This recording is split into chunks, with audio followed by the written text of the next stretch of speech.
spokesman for the Department of State, P.J. Crowley. Mr. Crowley, does the Posner-Soros connection bother you at all?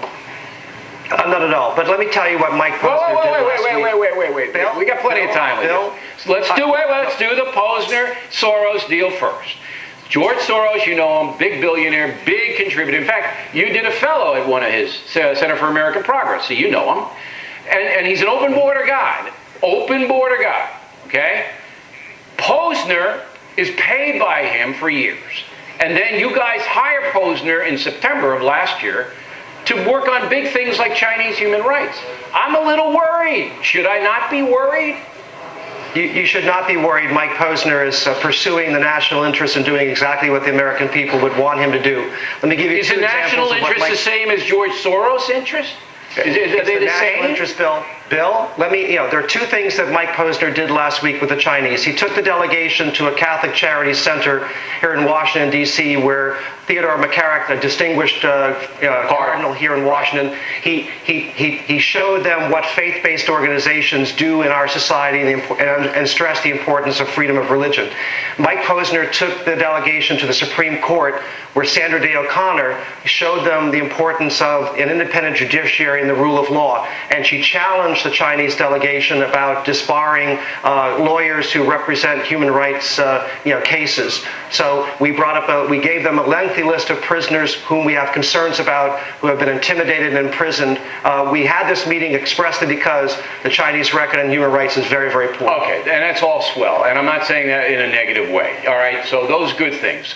But then he says to the Chinese, all right, that the Arizona law, and I'm quoting him now, is a troubling trend in our society and an indication that we the United States, have to deal with issues of discrimination or potential discrimination.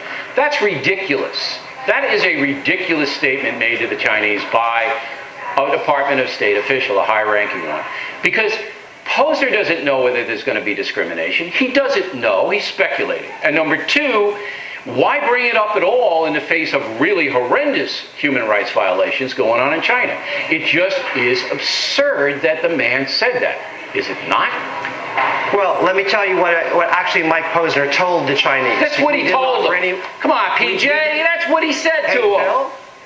Bill, listen carefully. What Mike Posner said to the Chinese was, look, we have a human rights debate in our country. No, it wasn't a debate. He's saying it's a troubling trend. It's discrimination.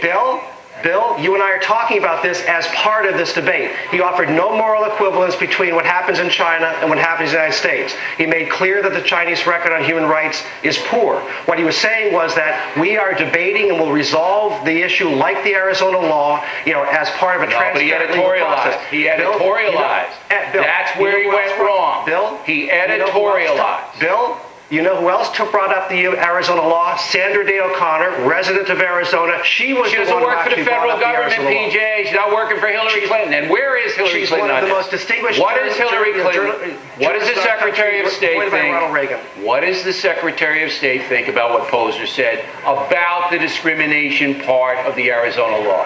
What does she think? The Secretary of State feels the same way the President feels, which is in enforcing this law, there's a great potential for racial profiling. That's why we need comprehensive reform in this country. All right. Well, that's an interesting statement that you just made. It seems to us here at The Factor, that Posner is a very far left guy. His resume, do you know, PJ, that this guy, after 9/11, said that American Muslims, this is in 2005, were being treated the same way that Japanese Americans are treated in the internment camps in World War II. Do you know that Posner said that? This kind of demagoguery is not demagoguery. This is on the record. That's what the man said. Look, you know the Blumenthal thing in Connecticut? PJ. 30 years working on human rights issues. You know the Blumenthal thing in Connecticut? You know the Blumenthal thing in Connecticut? The man said it. He served in Vietnam. He's in big trouble. But Posner can say that American Muslims were treated the same way as Japanese Americans during World War II. It's on his resume. He said it. And you guys hire him to negotiate with the Chinese. Look, I'm not trying to embarrass you. I'm not. I want to understand why the man has a job, why he's there. This was a discussion with the Chinese. We weren't negotiating anything. Posner, why did you hire Posner? Why hire a far-left zealot? Why? He's a human rights expert. He's a compelling figure. He's in Beijing today for follow-up meetings. We are going to press these issues with the Chinese and other countries forcefully, often, and repeatedly. I don't get why he's hired. I don't get when a guy makes radical statement after radical statement after radical statement. He's funded by George Soros, the most radical guy in the country, and you guys hire him and send him to Beijing. Was Raul Castro not available? I mean, come on. Come on, Bill. Come on. Let's have a rational conversation. That was about a wise this. guy comment, but you're not answering my question. This guy is a far-left guy, Posner.